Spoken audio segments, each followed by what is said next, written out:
और पवित्र हज के नाम पर ठगी हो रही है। पूरे देश भर में चल रहा सऊदी भेजने के नाम पर इस ठगी का खेल।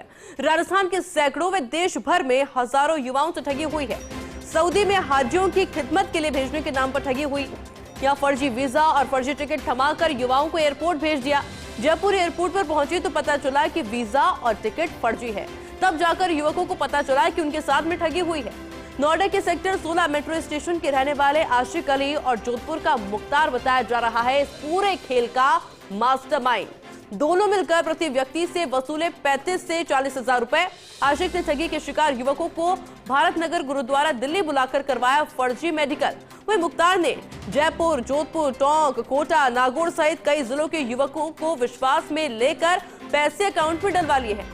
अब षड्यंत्र का खुलासा होने के बाद आशिक और मुख्तार फरार हो गए हैं। वहीं ठगी के शिकार युवक इंसाफ के लिए भटकने को मजबूर हैं।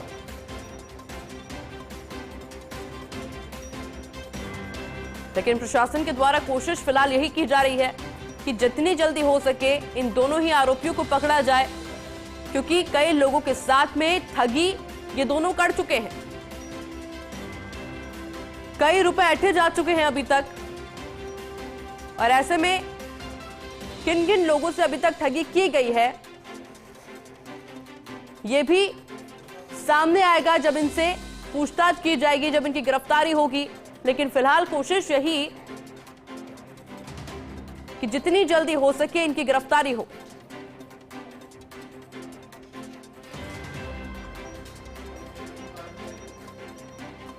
क्योंकि अभी तक की जो जानकारी सामने आई है 35 से 40 हजार रुपए प्रति व्यक्ति इनके द्वारा लिए गए हैं। मेरे साथ सीनियर रिपोर्टर जियाउद्दीन जुड़ चुके हैं। जियाउद्दीन, क्या अपडेट पूरे मामले पर? और ऐसी देखिएगा कि अपने आप में चौंकाने वाला मामला है। जैसे हज जैसा एक पवित्र सफर होता है, वहां पे जाने वाले हाजियों की खिदमत यानी कि सेवा के लिए जिन लोगों को भेजा जाता है, उन युवाओं के साथ बड़ी संख्या के अंदर ठगी हुई है। चूंकि राजस्थान में नहीं पूरे देश भर के अंदर इस तरह से ठगी का काम चला गया है। अगर देखा जाए कि राजस्थान के अंदर तो करीब सैकड़ों की तादाद में युवाओं को झांसा दिया गया है कि उनको सऊदी भेजा जाएगा। मक्का मदीना के अंदर जो हज का जो प्रोग्राम होगा उसके अंदर जाने वाले हाजियों की खिदमत करने के लिए वहाँ भेजा जाएगा। उसके बाद उनको 30 से 40 हजार रुपये मेहनताना दिया जाएगा।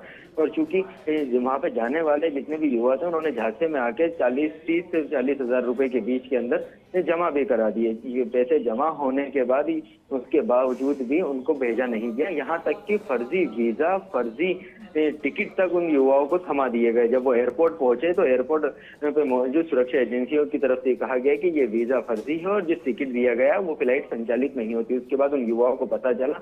अब युवा जो जितने भी युवक थे जो ठगी के शिकार थे वो दर दर भटक रहे हैं। कुछ की तरफ से मामला भी थाने के अंदर दर्ज करवाया गया है। लेकिन इस तरह का ये गिरोह पूरे राजस्थान के अलावा दिल्ली, यूपी, बंगाल, कर्नाटक और केरल अलग अलग राज्यों के अंदर सक्रिय है, जो खास तौर से हज के समय के ऊपर लोगों को ठगी का शिकार बनाते हैं।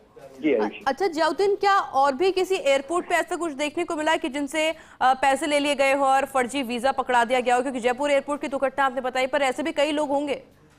देखिएगा, चूंकि जयपुर एयरपोर्ट के ऊपर ये बात सामने आ गई, जब ये पता चला कि ये फर्जी तरीके से लोगों को झांसे में लेते थे, उसके बाद उनका मेडिकल भी कराते थे। क्योंकि जो बाहर भेजने का जो प्रोसेस होता था पूरा प्रोसेस फॉलो करवाते थे ताकि किसी को शक नहीं हो। लास्ट के वक्त के अंदर जब पैसे लेने के बाद फर्जी वीजा और टिकट उनको देते थे, तो उसी तरह से चूंकि जयपुर के एयरपोर्ट पे ऊपर खुला और संभवतः ये हो सकता है कि दिल्ली एयरपोर्ट हो, लखनऊ हो या फिर कई अलग अलग जो एयरपोर्ट हैं वहां पे भी इस तरह की बात सामने आई है। तो कुल मिला के देखा जाए तो पूरे देश भर के अंदर इस तरह के घटनाएं सामने हुई है। चूंकि जो मामले का खुलासा किया है वो राजस्थान के अंदर ठगी के शिकार हुए युवकों की तरफ से किया गया है। फिलहाल इसके अंदर जो मुख्य जो मास्टरमाइंड है वो आशिक और मुख्तियार माना जा रहा है। जो मुख्तियार जोधपुर का रहने वाला है, जिसने जोधपुर के सैकड़ों युवकों के साथ इस तरह की ठगी का वारदात किया है। बाकायदा युवकों की तरफ से जो स्क्रीनशॉट जो पैसे भेजे गए वो भी ऑनलाइन पेमेंट किया गया है। और उसके अलावा ये भी बात बताई जा रही है कि मुख्तियार को शायद जयपुर पुलिस के कोई मामला होने के बावजूद उसको राउंड अप भी किया था, लेकिन अब तक किसी तरह से कोई कार्रवाई नहीं की गई। कुल मिला के देखा जाए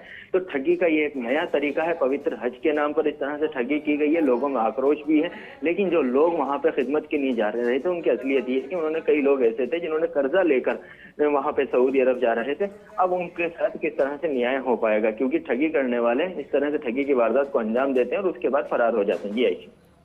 अच्छा जियाउद्दीन, लेकिन हज जाने के प्रॉपर प्रोसेस होता क्या है वो भी एक बार जरा आपसे समझना चाहेंगे, ताकि जो लोग अभी ये सुन रहे हैं वो ये समझ पाए कि किसी और वेबसाइट पर जाकर उन्हें लॉगिन नहीं करना है, किसी को इस तरह से पैसे नहीं देने, वरना वो ठगी का शिकार हो सकते हैं। क्योंकि ये जो अभी 2 लोगों का पता चल पाया, न जाने ऐसे कितने और ठग होंगे जो इसी तरह से ठगी कर रहे हैं। देखिए, चूंकि ऐसी इसमें क्लियर कर दें कि हज पे जाने का एक प्रोसेस है जो सेंट्रल गवर्नमेंट की तरफ से जो प्रोसेस होता है उसको फॉलो किया जाता है। ऑफिशियल आधिकारिक तौर के ऊपर वहां से लॉटरी निकाली जाती है, कितने लोग हज पे जा पाएंगे, जिनका नंबर आता है वो हज पे जाते हैं। चूंकि हाजियों से ठगी नहीं हुई, जो हज पे जाते हैं उनकी सेवा के लिए जाने वाले लोगों की नहीं। चूंकि बड़ी तादाद के अंदर बुजुर्ग लोग भी जाते हैं उनकी मदद करने के लिए, हज के अंदर जो अरकान होते हैं उसको पूरा करने के लिए कुछ वॉलेंटियर भेजे जाते हैं यहाँ से, उन वॉलेंटियरों को भेजने के नाम पे ये ठगी हुई है। चूंकि इसके अंदर ऐसा कहीं पे भी नहीं होता कि जब खादिमुल हुज्जा जो भेजे जाते हैं, खिदमत के लिए जो लोग भेजे जाते हैं वो बाकायदा हज कमेटी की तरफ से भेजे जाते हैं, ना कि किसी प्राइवेट एजेंट की तरफ से। तो ऐसे में लोगों को सचेत रहना चाहिए कि सरकार की तरफ से किसी को भी हाजियों की खिदमत के लिए नहीं भेजा जाता। ये जो भी लोग इस तरह से झांसा दे रहे हैं, खिदमत के लिए भेज रहे हैं, वो पूरी तरह से ठगी का षड्यंत्र रच रहे हैं। और उसका खुलासा तब होता है जब पैसे देने के बाद उनको फर्जी टिकट, फर्जी वीजा और सारी चीजें थमा दी जाती हैं, तब उनको ये पता चलता है कि उनके साथ ठगी हुई है। लेकिन पिछले साल भी इस तरह की एक वारदात हुई थी, राजस्थान के अलग अलग जिलों के अंदर लोगों के साथ ऐसी वारदात की गई थी और वो उनको भी ठगी का शिकार बनाया गया था। इस साल भी इस तरह की वारदात हुई, लेकिन पिछले साल भी कोई सख्त कार्रवाई नहीं हुई, इस बार भी कोई सख्त कार्रवाई नहीं हुई, जिसके चलते ये ठगी करने वालों के हौसले बुलंद है। लेकिन लोगों के अंदर आक्रोश ये है कि राजस्थान हज कमेटी की ओर से बाकायदा इसके अंदर एक बयान दर्ज करवाना चाहिए, बयान सामने आना चाहिए कि राजस्थान के अंदर इस तरह से किसी को भी खिदमत के लिए नहीं भेजा जा रहा, और जो लोग भेजने का बात कर रहे हैं वो फर्जी हैं, वो ठग हैं और उनसे बचा जाना चाहिए, सावचेत होना चाहिए। लेकिन चूंकि फर्स्ट इंडिया के पास वो जो ठगी के शिकार युवक आए थे, उन्होंने गुहार लगाई कि इस तरह से उनके साथ ठगी हुई है, तो हमने पुरजोर तरीके से अब इस मामले को उठाया और उम्मीद ये की जा रही है कि पुलिस प्रशासन इस पूरे मामले पर कुछ सख्त एक्शन लेगा। जी बिल्कुल जियाउद्दीन, बहुत बहुत शुक्रिया आपका तमाम जानकारी के लिए।